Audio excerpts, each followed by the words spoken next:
Good evening and welcome back to the Hibs Observer.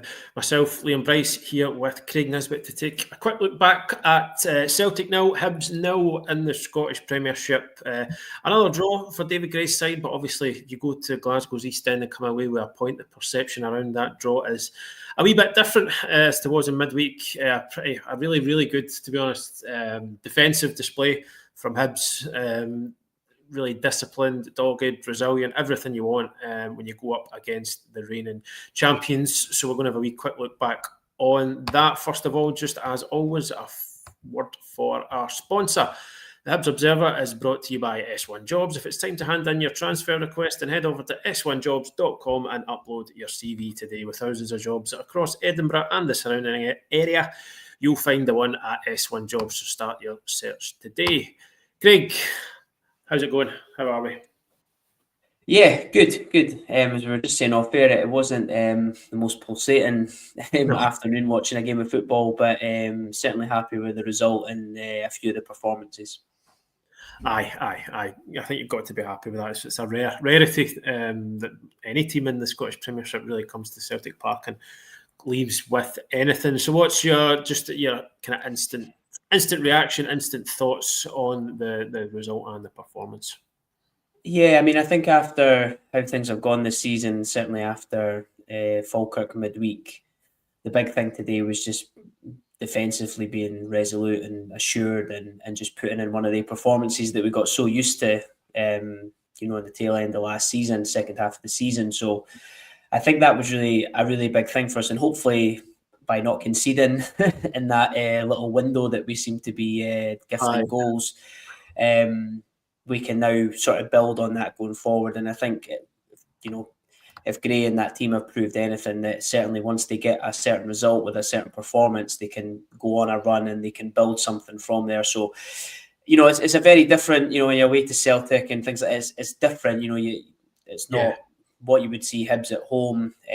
So there'd be still questions for David Gray in terms of his lineup and the players he put in. But I think, he got the lineup spot on. I think he adjusted it well throughout the game with injuries and when he needed to, when Celtic started to make their subs as well. And overall, I think it was, it's one of them. I was like, is it a well-deserved point when you look at like the XG and the chances Celtic create? But I think we were always going there to soak up pressure, and I think we did that pretty well. We limited them to not like massive open chances that I think we've done in the past, like difficult chances for them to score. And we had a couple of tiny moments. O'Hora probably with the biggest one to maybe nick a goal. But yeah, overall, happy with the point, but the performance as well and going in the right direction. Yeah, I think Hibs needed that. I think clean sheet first of the league season, because obviously there's been sort of justifiable questions asked of the back line, soft goals being given away at bad times. It's all been discussed and analysed. So there was a real focus on it today, and I think I know this fixture is it is sort of a one-off in terms of how you have to set up and approach it. It's different even probably to going to Ibrox now, because Celtic in recent years have been so far ahead of pretty much everybody. So it is kind of a unique sort of one-off in terms of that. And Hibs, I think defensively you really couldn't ask for much more. Obviously a couple of changes to the lineup from midweek.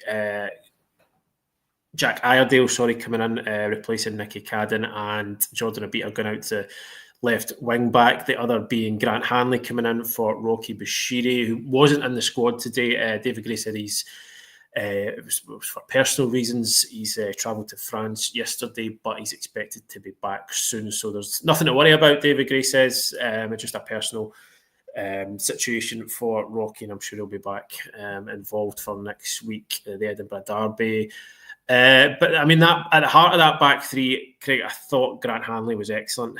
He brings a real kind of authority, I think, to the back line. He's a natural leader. He was rarely caught out of position, made some really important blocks, and just he's just shown, he's the kind of guy you want in these games, isn't he? Yeah, and it's been probably a start to his Hibs career he probably never really expected. I'm sure he probably thought he would come in and would be getting more minutes than he has done. But Gray's certainly been quite patient with him. He's had to wait for his chance, which came today. And it's funny with Rocky being out, because sort of midweek after Falkirk, I was trying to think about, right, what if you're Gray, what could you do to mix things up? One of many solutions I was trying to scribble out was Hanley in for Rocky, which seems harsh based on what done. I know people. He was poor positionally for Falkirk's first goal, but overall, he's been really strong for us. But I just think when you watch that type of performance today, like you say, it's not just, the blocks were brilliant, and I actually thought he was quite a good threat up the other end as well from set pieces, which obviously Rocky is as well. But I just think the way he controlled everybody, controlling O'Hora, Iredale, bringing people in, obviously talking to the midfield in front of him as well. So I think now, as some of the comments say there about Hanley starting, I think he probably has. I think he certainly retains his place for the derby anyway, for me. And it's just one of those other good headaches for David Gray to consider, because, as I said, Rocky's been in good form and he's done, obviously, away for personal reasons. He's missed out today, and Hanley's came in and performed well, and maybe just taken that starting position. Yeah. So what do? Do you bring Hanley in going forward in place of Rocky, or do you move him else? You move Rocky elsewhere in the back three? It's what would you be tempted to do if you were the manager? It's really tricky because, as I said, I was thinking about what you could do across the team, and when you look at the defence, I suppose it probably boils down to who you're playing first of all. And I think O'Hora the other night, brilliant for our second goal, where he sort of pinches the ball and plays forward, but then really poor for Falkirk's goal, where he sort of loses McIver and they score. So I do like him in there. He's a wee bit more mobile than putting Hanley out there, and I think Hanley, I definitely thought, having seen him playing sort of left of a three and then right of a three, I think in the centre he looked comfortable there. So you probably keep O'Hora, and I actually thought probably a wee bit under the radar, but Iredale, that was definitely by far his strongest performance this season. Anyway, like him, wasn't it? Yeah, I thought so. It was back to his what he was like last year, and again, obviously it's different on that left wing back side, but there's no doubt, like, teams have been targeting us when we've had Nicky Cadden out there. Of course, the wing back spots are where teams attack anyway, but for Nicky Cadden, obviously we try and get him high up the pitch, so there's always a bit of a space there. And I think having Obita out there is just maybe, you lose the attacking threat, but you've maybe got somebody a bit more steady defensively. So I think from what he had set up today, and obviously Mulligan on right wing back, I don't think I would change how it started today, to be honest. I think I'd probably keep that, certainly for the derby. And then after that, I think it would just be depending on the opponent how you might rotate them around. Aye, absolutely. Again, another good performance today, I thought, in goal. Raphael Salinger, he looked pretty assured. It's 3 games in a row. He started now, so I think it's kind of getting to sort of safe to assume that he is first choice at the moment.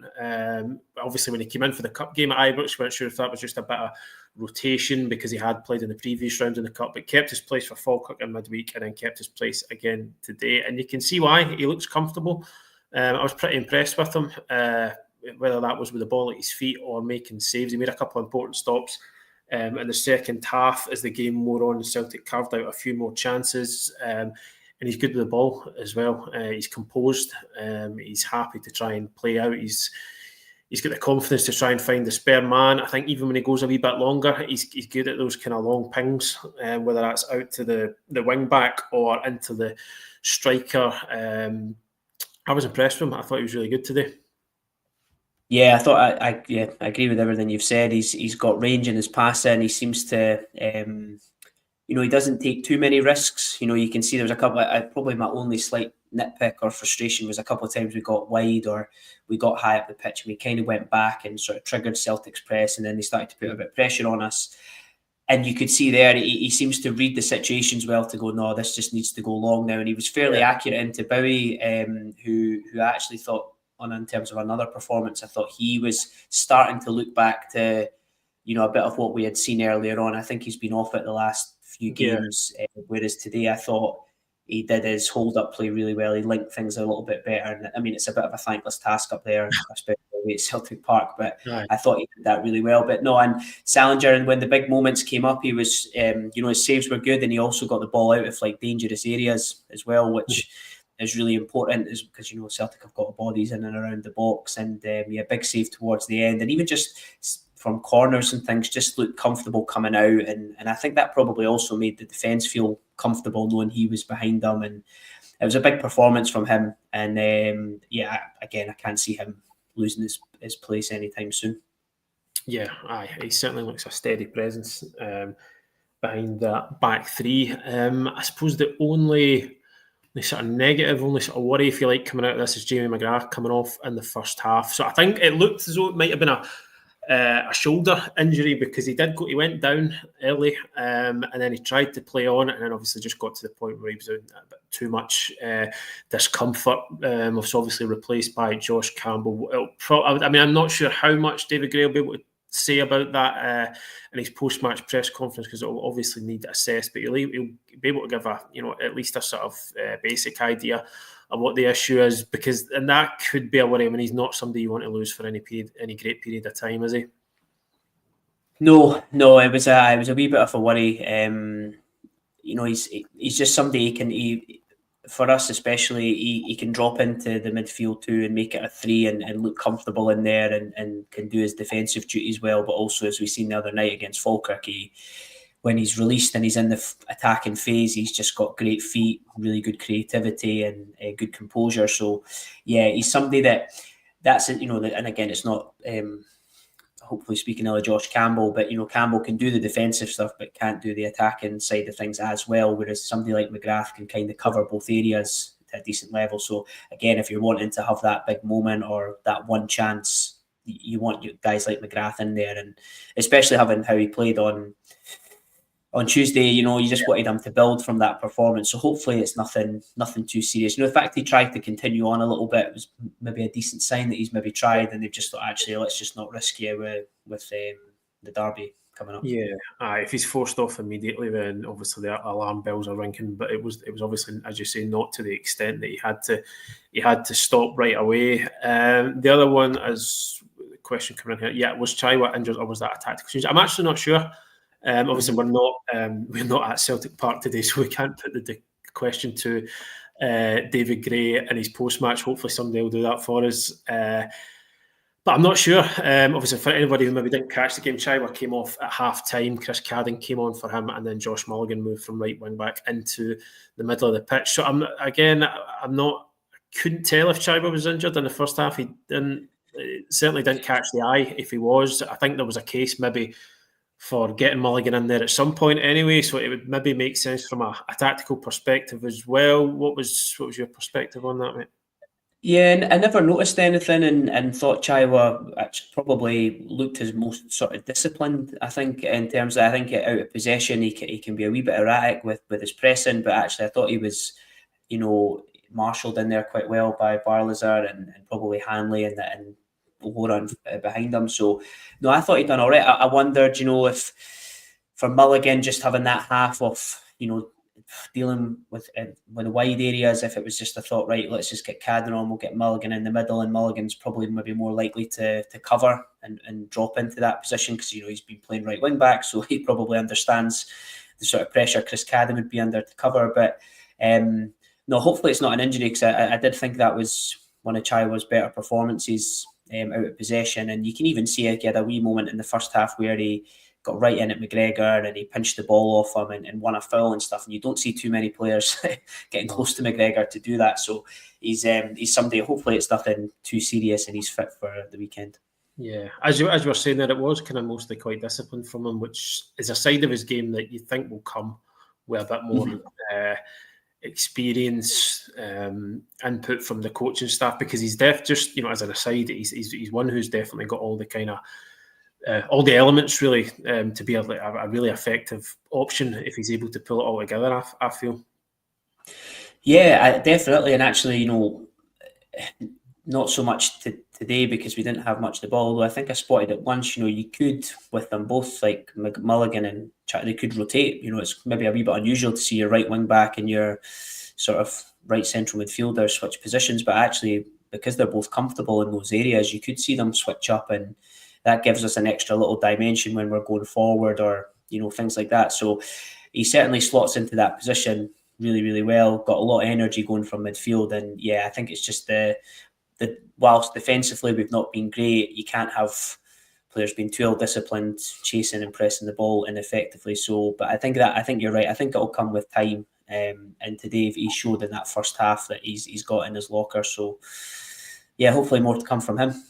Yeah, certainly some positive signs for him, positive signs at the back for Hibs, positive signs in goal. So, as we were saying, not a great spectacle today at Celtic Park, but I think if you're going to go there and get something, then unfortunately that perhaps is the way it has to be to a certain extent. A really good point for Hibs, a well-deserved point, first clean sheet of the season, and just kind of injects a wee bit of positivity back into things ahead of the Edinburgh Derby next week, because after Tuesday, I think it was feeling a wee bit flat, people getting a wee bit frustrated, and just kind of looking for a bit more. But as I said, as we said earlier in the show, that was a bit more like the Hibs side that we saw last season in terms of defensive discipline and resilience. So if they can maintain that, like generally apart from today, scoring goals hasn't been a huge issue. It's been at the other end where the Hibs have been causing their own problems. So, pull it all together, who knows what might happen at Tynecastle next week. But for now, folks, we are going to leave it there. Thank you for joining us. We'll be back on Monday to look ahead to next week's game, and also on the website on Monday with our post-match analysis. So do keep an eye out for that. But for now, thanks for joining us. Thanks to Craig for joining us. I hope you enjoyed the rest of your weekend, and we'll speak to you again soon. Cheers.